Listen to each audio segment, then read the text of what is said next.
407 years ago, our fathers brought forth on this continent a new nation, conceived in liberty and dedicated to the proposition that all men are created equal. Now we are engaged in a great civil war, testing whether that nation, or any nation so conceived and so dedicated, can long endure. We are met on a great battlefield of that war. We have come to dedicate a portion of that field as a final resting place for those who here gave their lives that that nation might live. It is altogether fitting and proper that we should do this. But in a larger sense, we cannot dedicate, we cannot consecrate, we cannot hallow this ground.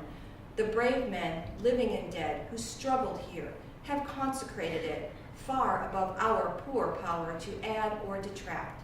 The world will little note nor long remember what we say here, but it can never forget what they did here.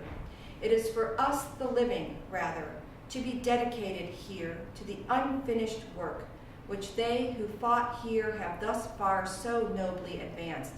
It is rather for us to be here dedicated to the great task remaining before us, that from these honored dead we take increased devotion to that cause for which they gave the last full measure of devotion, that we here highly resolve that these dead shall not have died in vain, that this nation, under God, shall have a new birth of freedom, and that the government of the people, by the people, for the people, shall not perish from the earth.